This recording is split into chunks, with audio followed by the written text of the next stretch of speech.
Olá, tudo bem? Eu sou Emildo Coutinho e hoje eu estou aqui para falar desse livro que eu acabei de lançar e acabei de receber a, a versão impressa,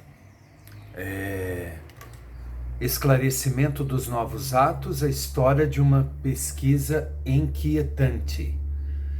Esse é um livro que surgiu para falar da pesquisa que eu fiz durante décadas para escrever esse, que é a história da congregação cristã, dos primórdios na colônia italiana em Chicago, no século XIX, a reunificação das igrejas na mesma fé e doutrina nos anos 1980. Então esse aqui ele tem 516 páginas no momento, é um calhamaço e bem grande, né, denso. Mas esse aqui tem 315. Então, assim, o porquê que eu resolvi escrever este? Porque eu comecei a postar sobre a pesquisa numa fanpage que eu tenho no Facebook sobre a história da congregação cristã. Aí, em determinado momento, eu pensei, poxa, essa história da pesquisa em si daria um livro. E comecei depois a escrever. Usei muito do material, né, daquele raciocínio das postagens para escrever. Então, eu digo aqui, né, no texto da contracapa, memórias sobre a pesquisa do autor para escrever o volume História da Congregação Cristã. Ok, daí tem o subtítulo, né? A partir de 1994, quando foi batizado na congregação cristã, no Brasil, Emildo Coutinho passou a pesquisar sobre as origens da instituição em todo o mundo. Do ano 2000 a 2005, o autor morou em Washington, D.C., nos Estados Unidos, onde também pesquisou e trabalhou. O livro fala da experiência de sua fé, desde criança, a conversão de sua avó, a experiência com a CCB antes de seu batismo, as pessoas com quem conversou durante a pesquisa, suas impressões sobre elas, o plágio que sofreu, os ataques de várias formas, os medos, os receios, os equívocos. E duas mortes que o deixaram profundamente triste. Um amigo que foi muito importante em sua vida espiritual e o chileno Ricardo Pacheco Espinosa, que faleceu durante as conversas com o autor repentinamente e em meio a confusões causadas pelo plagiador de seu livro e seus seguidores, de forma sincera, sem poupar a si mesmo.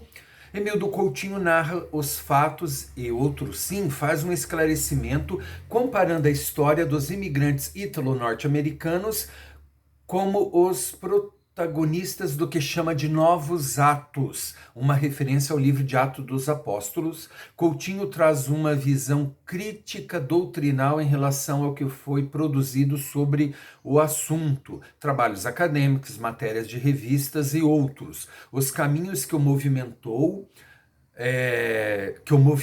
tomou nas diversas nações, as críticas e as difamações dos detratores da CCB, a partir da visão de sua fé na doutrina praticada pelas congregações cristãs da mesma crença espalhadas pelos 5 continentes da Terra. A narrativa traz imagens e print screens para provar o que afirma, assim como reproduções e análises de conversas via WhatsApp. Então, né, eu mostro, né, os e-mails que eu troquei, né, nos Estados Unidos, quando eu comecei a pesquisar, né.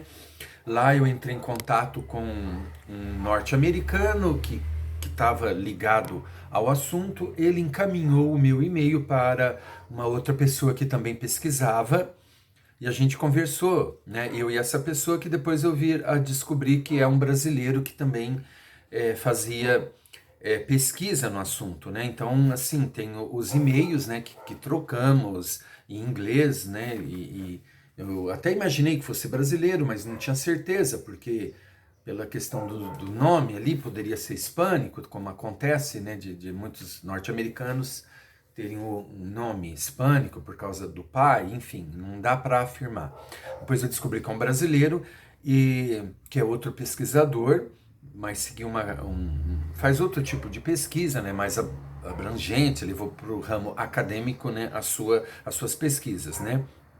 Traz fotos, né, eu com ele enfim, fotos que depois nós acabamos nos encontrando, e também tudo que eu li em inglês, as minhas reflexões a partir, como eu digo aqui nesse texto da contracapa, a partir do meu, digamos assim, o meu entendimento, como eu vejo, né, a questão doutrinal, eu analiso tudo que eu li em inglês, né, e sempre assim, explicando o porquê que aconteceu coisas assim que depois aconteceriam, né, o porquê que muitas pessoas pensavam de tal forma, assim, e a minha análise crítica doutrinal, a partir da minha fé, né, da doutrina da congregação, olhando os outros pensares, digamos assim.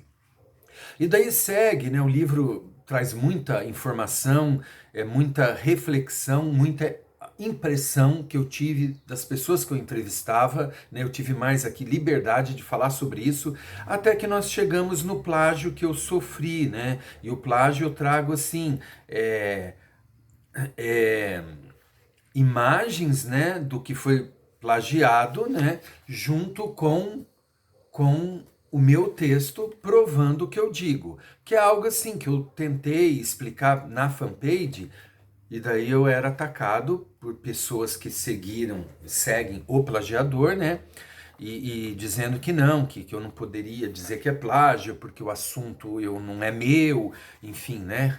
Como se cópia de texto fosse não fosse plágio, né? Eu não estou dizendo, né, que alguém não pode falar sobre esse mesmo assunto. Claro que pode, desde que não copie meu texto, né? Então eu trago provas, né, ó, as páginas, né, circuladas exatamente, e mostro no meu livro, no outro livro, né, exatamente como foi copiado, junto com e-mails dos acusadores, também tentando explicar para mim que não era plágio, sabe? Aquela coisa assim de um leigo querendo dizer para uma pessoa que escreve, que pesquisa, que está fazendo doutorado, que não se trata de plágio, que o assunto não é meu, que eu não domino o assunto, fora as conversas em WhatsApp que mostram o quanto essas pessoas assim não pensam claramente, né?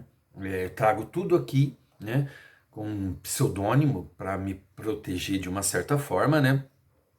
E daí é isso, até chegar ali na questão das mortes, né? Uma delas foi um amigo meu que faleceu de Covid, que tinha me mandado o material que eu usei aqui na pesquisa, e também um chileno, né, que faleceu durante as nossas conversas. Ele me mandou farto material do Chile, a gente conversando, e ele faleceu. A filha dele entrou em contato comigo, dizendo que o pai tinha falecido e que esperava que eu enviasse o livro que ele tanto almejava e tal, de conhecer.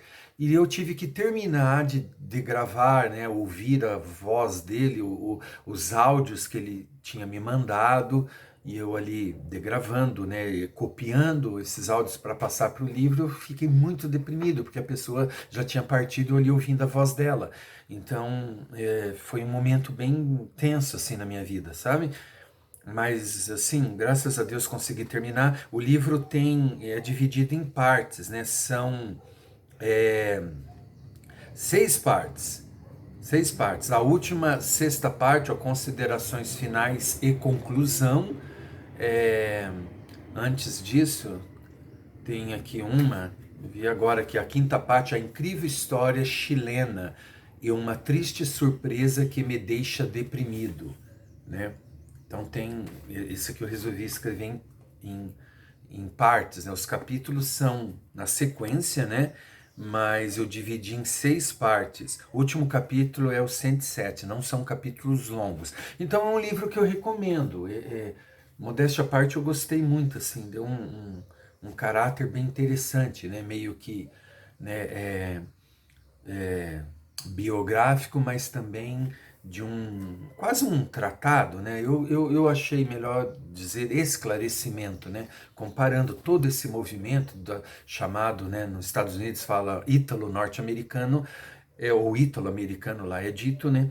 E eu explico a partir, novamente, da doutrina da congregação cristã, como uma pessoa que pertence a essa fé vê esse movimento, as nomenclatura que a academia usa e nós não usamos, e também, assim, muito material publicado, e eu fiz uma visão crítica sobre esse material.